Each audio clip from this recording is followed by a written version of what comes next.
I kind of want to send them to Azazel and Jackal just to fuck around with them. Yeah, go ahead.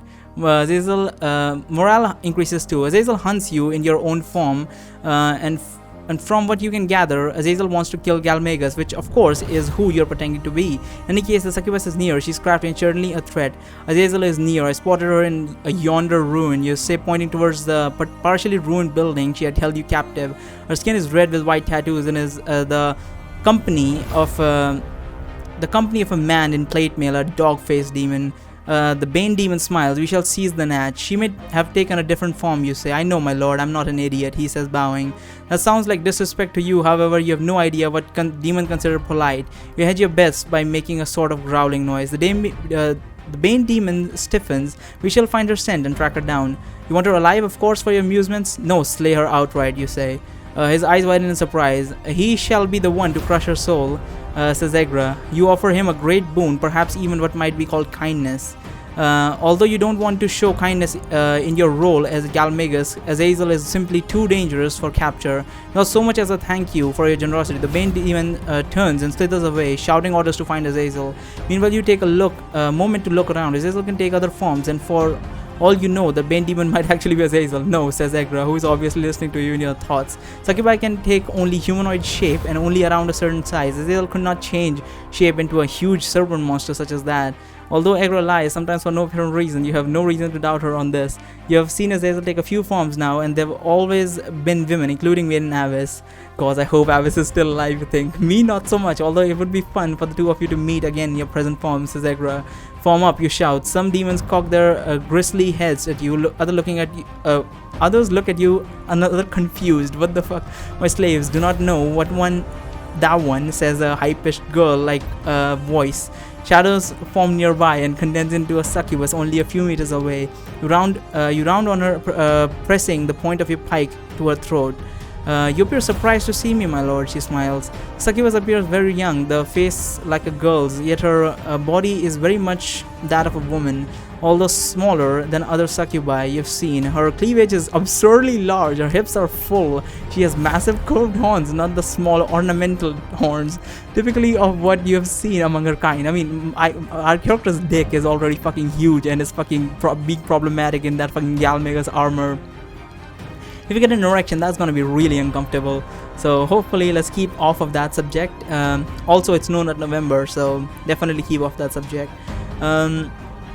She has massive curved horns, not the small ornamental horns typical of what you've seen among her kind. These horns must weigh half her body weight, yet she stands erect as though they weigh nothing. Rather than the bat wings of a sisterhood, she has beautiful feathered wings like you've seen in illustration of celestials. She has golden eyes that are large. She has golden eyes that are large and innocent, framed by long eyelashes. Azazel, you whisper, preparing to press your pike into her. Your titters covering her delicate little mouth. You have the true sight, my lord, and know me for who I am, the lost daughter. I use no disguise. The lost daughter, another demon lord, says Egra. Even my father does not know whose daughter she is. She goes by Zelva Faydet, Zelva for short, the old abyssal name for innocence corrupted, a favorite term that keeps changing in the abyss, as it is one of their favorite ideas. For that to be one of their favorite ideas, it's the least surprising thing I've heard tonight, you say, and Neville's tongue. How many succubi does GaalMagus use as a lieutenant? Evidently has a preference for them, says Egra. If you were the lord of Kriuzad, I suspect you would too. That's for sure, you think, as you look around at the majority of demons within sight, running the gamut between ugly and nauseating, just plain terrifying. Why are you here? Asks Zelva, that question again, you think. I'm taking control of these scum, you say, raising your pike into the air. You march upon the temple of eternal love in the Nadstrak district. You put me in control of this scum, and then you dare take them for yourself, says Zelva. And isn't that direction you came from? You already have your precious butcher brigade here.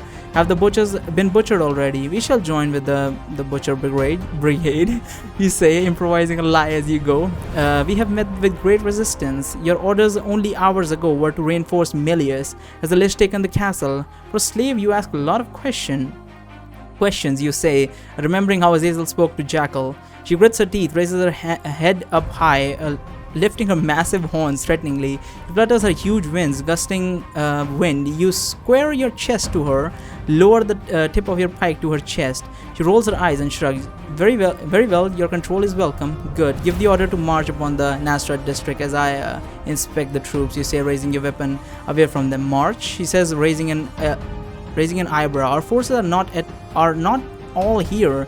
They're still in from Kree. They're still trickle in from Kree. We have enough, you say, perhaps more forcefully than you need to. Flicker anger passes through her large golden eyes, but then she nods, begins shouting orders to the demons to prepare to move out. As you see the demons respond, leaping, flapping, and yammering, you're pretty sure this isn't going to be a very orderly march. Certainly, I think we should probably leave at this point. Suddenly, like a dam breaking, the army surges forward. Is less an army than a mob of chaos incarnate, with many demons getting pushed to the side by the clawing and spitting of crowd. Those fiends pushed to the perimeter hammer the ruins that line the side of the path. How fucking big is this chapter? Holy shit.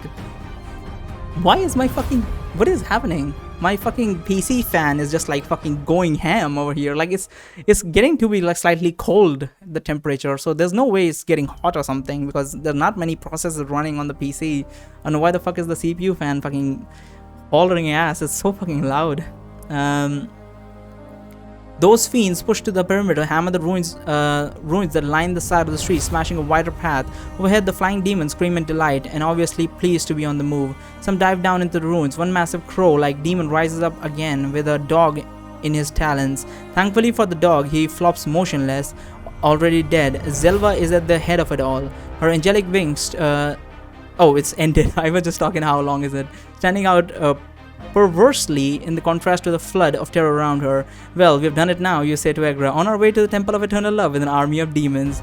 You're sure to make a magnificent entrance, says Egra. Keep making bold and excellent choices, my champion, and you shouldn't find a place of glory in this multiverse, but I'd rather find a place of living in this multiverse. I think I might get the maximum score in this one. Let's check it. Let's see. Oh yeah, I got it. By how much? 170. Oh, by 20. I actually was very close to not getting it. Interesting.